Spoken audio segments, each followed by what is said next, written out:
Hey everyone. Welcome back to the channel.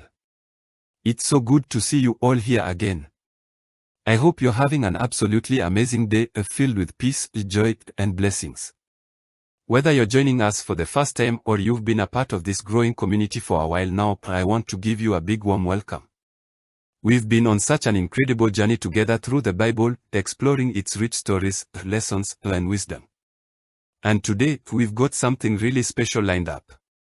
We are diving into Genesis 34 to 36 and Psalm 60 today, two passages that may seem a little disconnected at first, but once we unpack them, you'll see how they fit into the grand story of faith, healing, and resilience.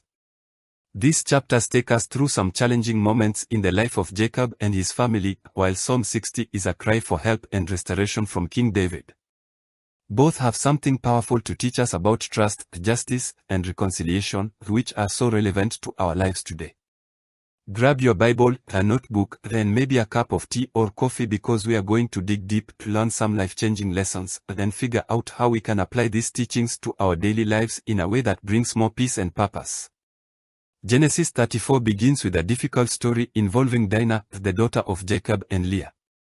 Dinah is violated by Shechem, the son of a local Hivite ruler, which sparks an intense series of events. Shechem wants to marry Dinah afterward, and Jacob's sons, especially Simeon and Levi, feel deeply wronged. In response, they deceitfully agree to the marriage, but only if all the men of Shechem's city are circumcised. Once the men comply, Simeon and Levi take revenge, killing all the males in the city, taking their goods, and rescuing their sister. Now, this is a really heavy chapter. There's no easy way to look at it.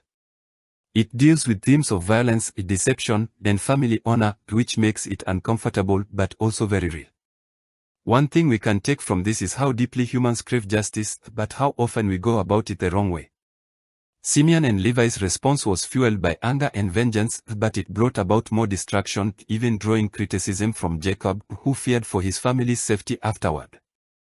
So, what does this mean for us today? Many of us can relate to the feeling of being wronged or seeing injustice around us. However, how we respond matters deeply. The Bible consistently teaches that while justice is important, vengeance belongs to the Lord, Romans 12 verse 19. It's okay to feel anger and want to see things made right, but we are called to seek justice in ways that align with God's heart, through forgiveness, healing, and ultimately leaving the final judgment to God. When someone wrongs you, take a step back before reacting. Pray for guidance and wisdom in how to respond. Be an advocate for justice, but do so with love and compassion. Remember that peace and healing are more powerful than vengeance. Forgiveness doesn't mean ignoring injustice, it means trusting God to be the ultimate judge. In Genesis 35, we see Jacob's family facing the aftermath of Dinah's ordeal, but we also witness a powerful moment of renewal and faith. God tells Jacob to return to Bethel, the place where he first encountered God. Jacob obeys, telling his family to put away their foreign gods and purify themselves. This return to Bethel represents a fresh start and recommitment to God. As Jacob rededicates himself and his household, God appears to him again, reaffirming the covenant and renaming him Israel. This chapter also includes the death of Rachel, Jacob's beloved wife, and the birth of Benjamin.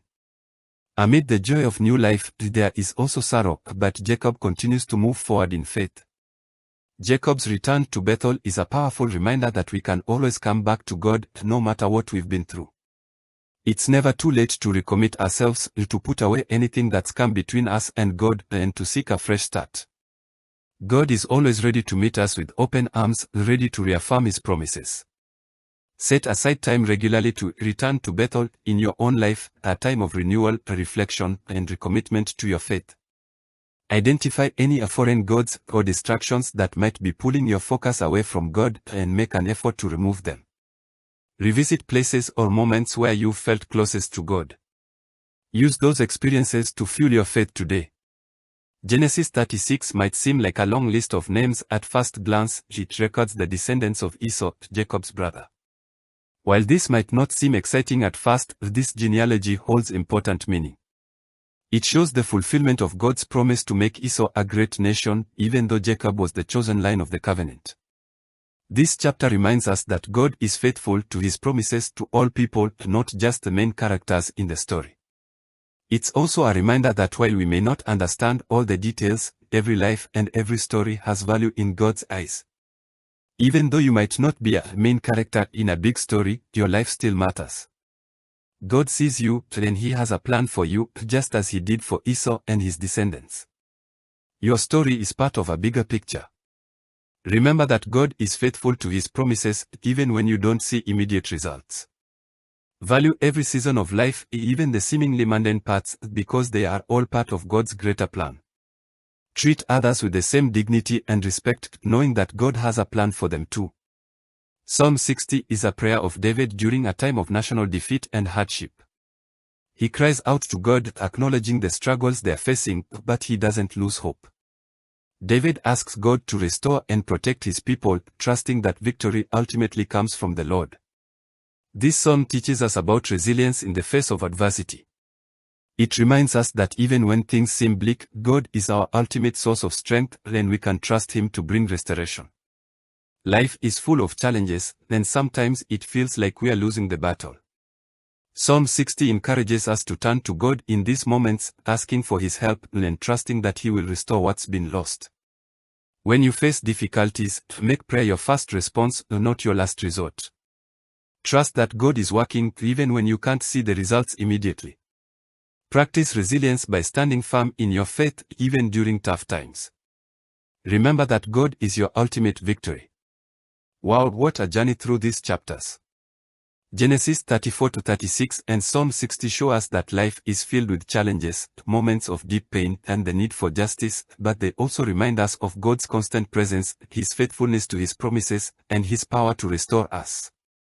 As we go through life, we are called to respond to injustice with wisdom, to recommit ourselves to God continually, and to trust in him during times of defeat. Thank you so much for joining me today.